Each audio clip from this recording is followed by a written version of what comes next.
Hello दोस्तों, नमस्ते, प्रणाम। मैं किरण राजपूत आप सभी का स्वागत करती हूँ अपने चैनल में। तो आज मैं एक सुहर गीत लेके आई हूँ। आप लोग को जैसा भी लगेगा कमेंट में ज़रूर बताइएगा।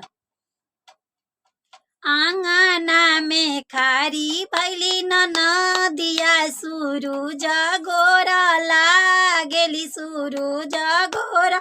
लागेली होए आदित्य भाभी के होइते नंदला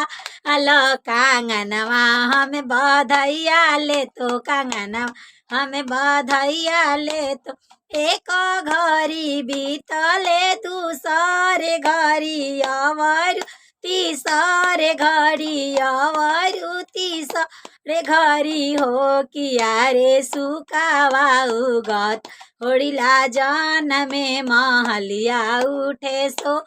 हरे महलिया उठे सो उहाँ से ननद उठी आइली पापा के आगा खारे भैली पापा के आगा खारे भैली हो ए पापा भाभी के भैले नंदला ल कांगनवा हम बधैया लेबो कांगनवा हम बधैया ले उहाँ से ससुर उठी आइले आंगनवा पीछे खा ए भैले आंगनवा पीछे खारे भैले हो ए बहुआ देई दना हाथ के कांगा नवा दुलारी बेटी मांगेली दुलारी बेटी मांगे भैल होड़िलवा हमते जब नैहरवा चली जा आई भी नैहरवा चली जाई भी हो ए ससुर ना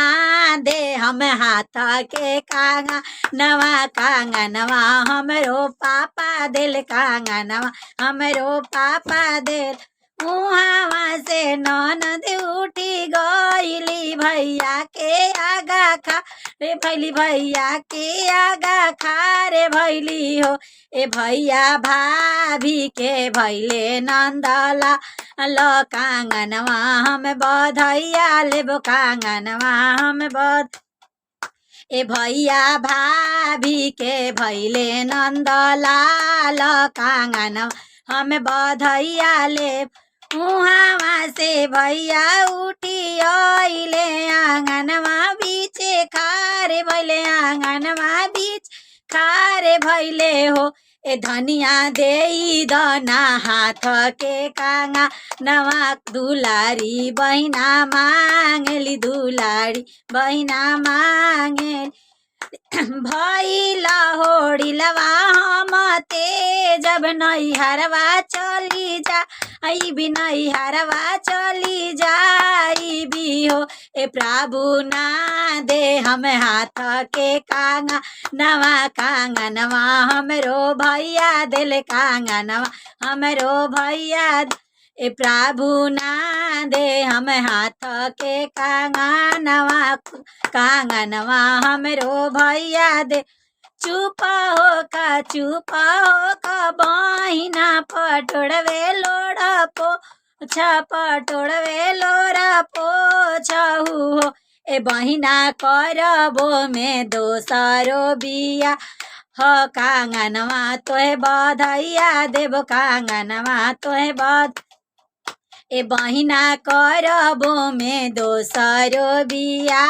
ह कांगनवा तोहे बधैया देबो कांगनवा तोहे बधै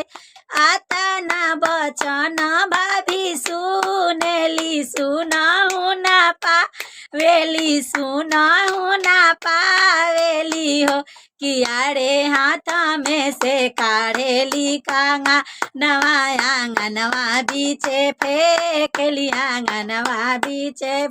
किया रे बक्सा में से काढ़ेली कांगा नवा आंगनवा बीचे फेंकली आंगनवा किया रे लोना सत भतरो कांगा नवा सवतिया बनके रह सवतिया बनके किया रे लोना सत भतरो कांगा नवा सवतिया बनके रह सवतिया बनके रह।